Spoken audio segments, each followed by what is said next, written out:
Je voudrais une dernière chanson pour apaiser la nuit, pour bercer mon départ jusqu'à l'autre bord, dire aux faiseurs de mort que l'on survit. Je vous le dis, je vous le dis, je vous le dis, que maudite soit la guerre, maudits les chars, les fusils, les combats, je m'éteins dans la rue des Lilas. Mesdames, Messieurs, je vous suis reconnaissant de m'accueillir avec mes camarades et de m'avoir permis d'y prendre la parole en toute liberté, comme je vais le faire. Je voudrais que ceux qui m'entendent, si loin qu'ils soient, sachent qu'ils ont ici à Gentiou, le 11 novembre, le lieu de leur rendez-vous. Je veux rendre hommage à ceux qui ont décidé en 1987 de commencer ces rassemblements. Et bien sûr, ils ne pouvaient pas savoir à quel point leur action serait utile pour fixer un repère dans le temps et dans l'esprit à chacun, à l'heure où partout, à la même heure en France, se multiplient des déclarations très verbeuses sur la paix qui ne sont accompagnées d'aucun acte précis pour la rendre crédible, mais souvent sont accompagnées de décisions qui conduisent exactement à l'inverse, comme nous l'avons entendu tout à l'heure avec la déclaration du gouvernement pour ce 11 novembre. Mon intention est de venir dans ce lieu remarqué et remarquable pour accomplir la fonction de lanceur d'alerte. Nous autres, les Insoumis, nous avons choisi notre nom en sachant que c'était de cette manière que l'on nommait ce qu'ensuite on allait fusiller. Et nous étions dans la continuité de ce que vous avez entrepris ici, quand, à l'initiative du député Bastien Lachaud, député insoumis de la Seine-Saint-Denis, nous avons proposé la loi pour la réhabilitation des fusillés pour l'exemple, qui a été adoptée par l'Assemblée nationale avant d'être enterrée au Sénat. Si bien que nous savions, comme vous, quelle que puisse être dans l'histoire nationale l'importance de la défaite de l'envahisseur, à chacune des guerres où nous avons dû les subir. Il n'y avait, pour finir, avec le recul du temps, plus rien et rien vraiment à célébrer, comme l'avaient dit les premiers, les Creusois, à un massacre d'1 300 000 combattants, 20% de ceux qui ont été engagés, suivi de 500 000 autres morts dans l'année qui a suivi, le tiers du territoire national dévasté.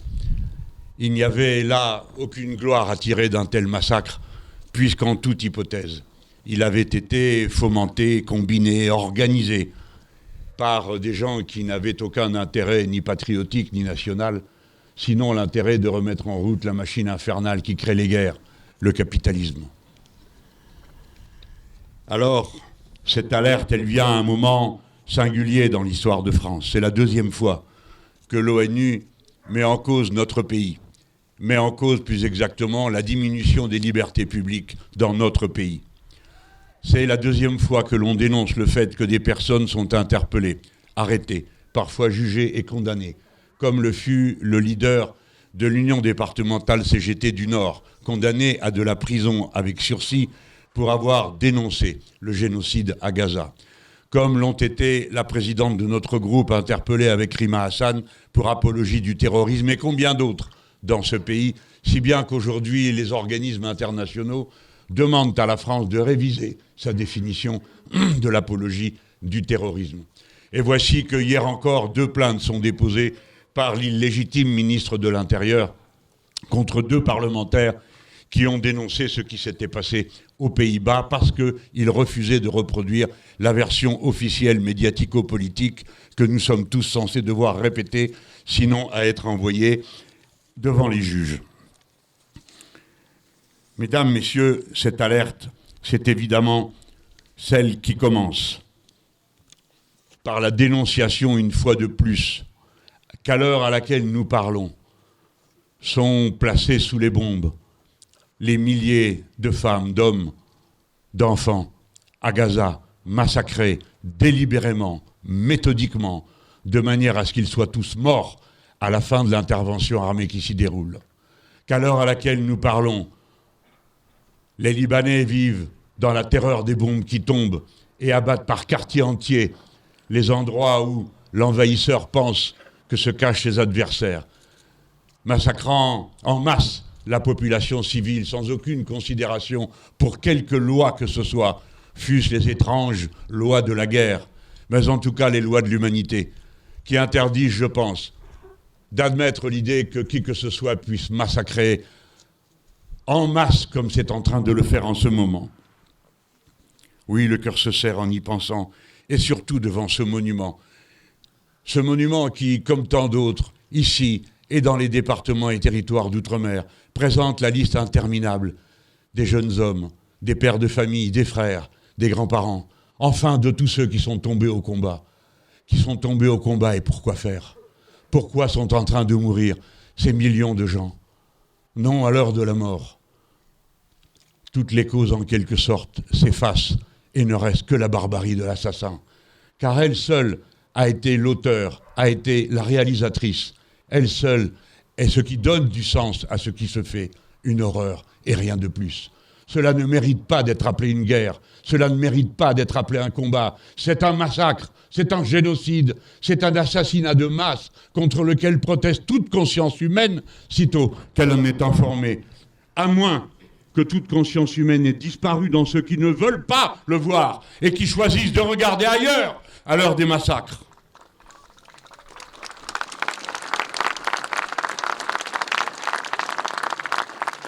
L'Ukraine, à ce moment incertain de la guerre, fait courir du fait de l'invasion inacceptable. Et nous, les Français, peut-être plus forts que d'autres peuples, nous savons de quel prix on paye l'invasion. Et notre solidarité n'a donc jamais été mise en cause. Mais nous disons que l'heure de la diplomatie et de la paix est venue. C'est maintenant qu'il faut négocier, avant que quelque aléa des mouvements du front ne vienne, celui-ci ou l'autre, décider de prendre des mesures qu'il penserait irréversibles pour étendre encore la guerre. Il s'est tenu à Cologne, il y a de cela une petite semaine, une réunion de toutes les oppositions de gauche, russes, parmi lesquelles la représentation des Russes de gauche que nous accueillons, nous autres insoumis, depuis 2 ans à Paris, et dont nous assurons la vie ici, dans l'exil, mais des Russes d'opposition de gauche et des Ukrainiens d'opposition de gauche. Car dans ces 2 pays, le seul barrage à la guerre qui puisse exister, c'est l'opinion publique, c'est la citoyenneté. Et dans ces 2 pays, j'ai bien dit les 2, les syndicats sont menacés, les militants des partis de gauche sont menacés. En Ukraine, ils sont carrément interdits. Alors, ceci s'ajoute à cela.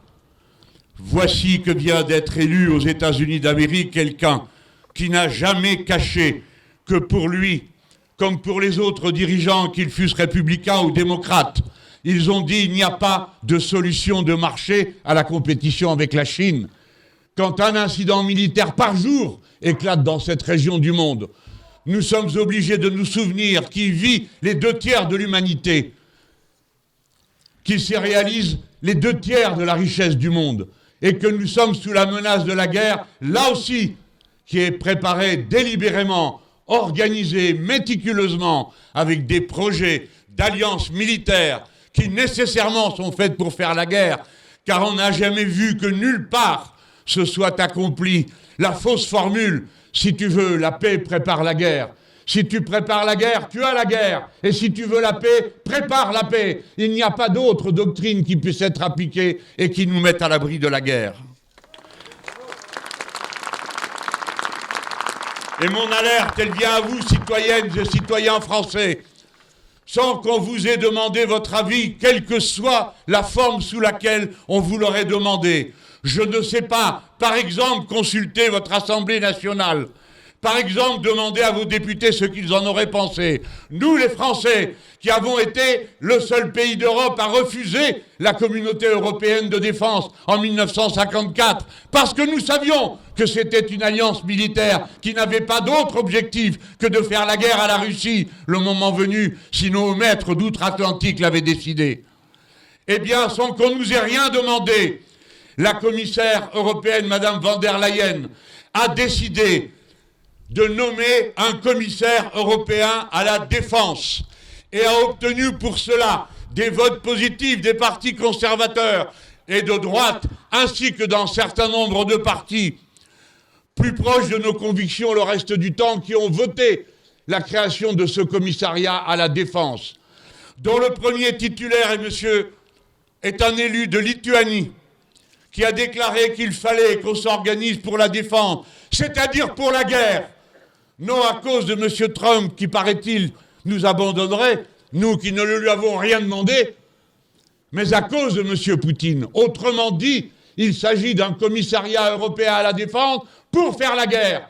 Et voici comment on est passé de l'Europe de la paix à l'Europe de la défense, et maintenant à l'Europe de la guerre.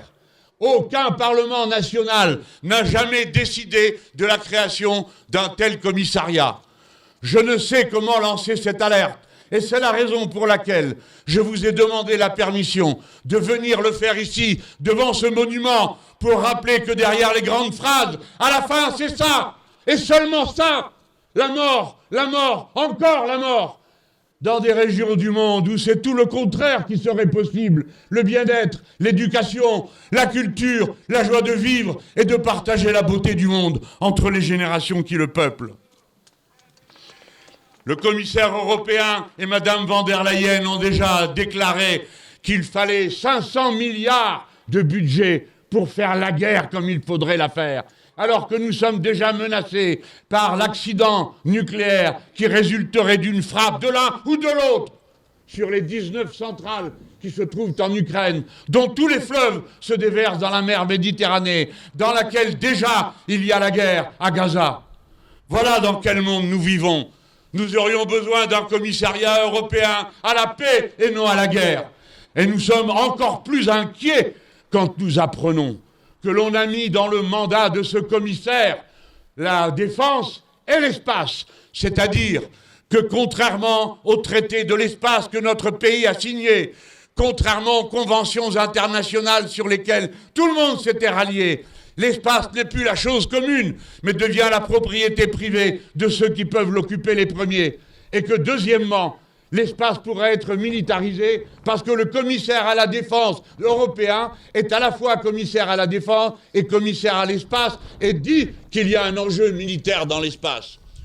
Faut-il que notre espèce animale que nous sommes, qui a toujours su sortir de tous ces biotopes, et qui, depuis Yuri Gagarin, est sorti du biotope terrestre lui-même, exporte avec elle partout la guerre et la destruction, et comme couronnement de son intelligence technique et matérielle qui lui permet ses exploits incroyables, il n'y est à la sortie que la mort anticipée, la mort recommencée, la mort sans limite, et avec tout ce qui va de destruction, des petits Mozart qui sont assassinés, des vrais Mozart, de ceux qui font de la musique, de ceux qui parlent la langue étrange qui nous est suggérée par les arts et qui n'a pas de mots souvent pour dire les choses aussi bien qu'elle-même le fait.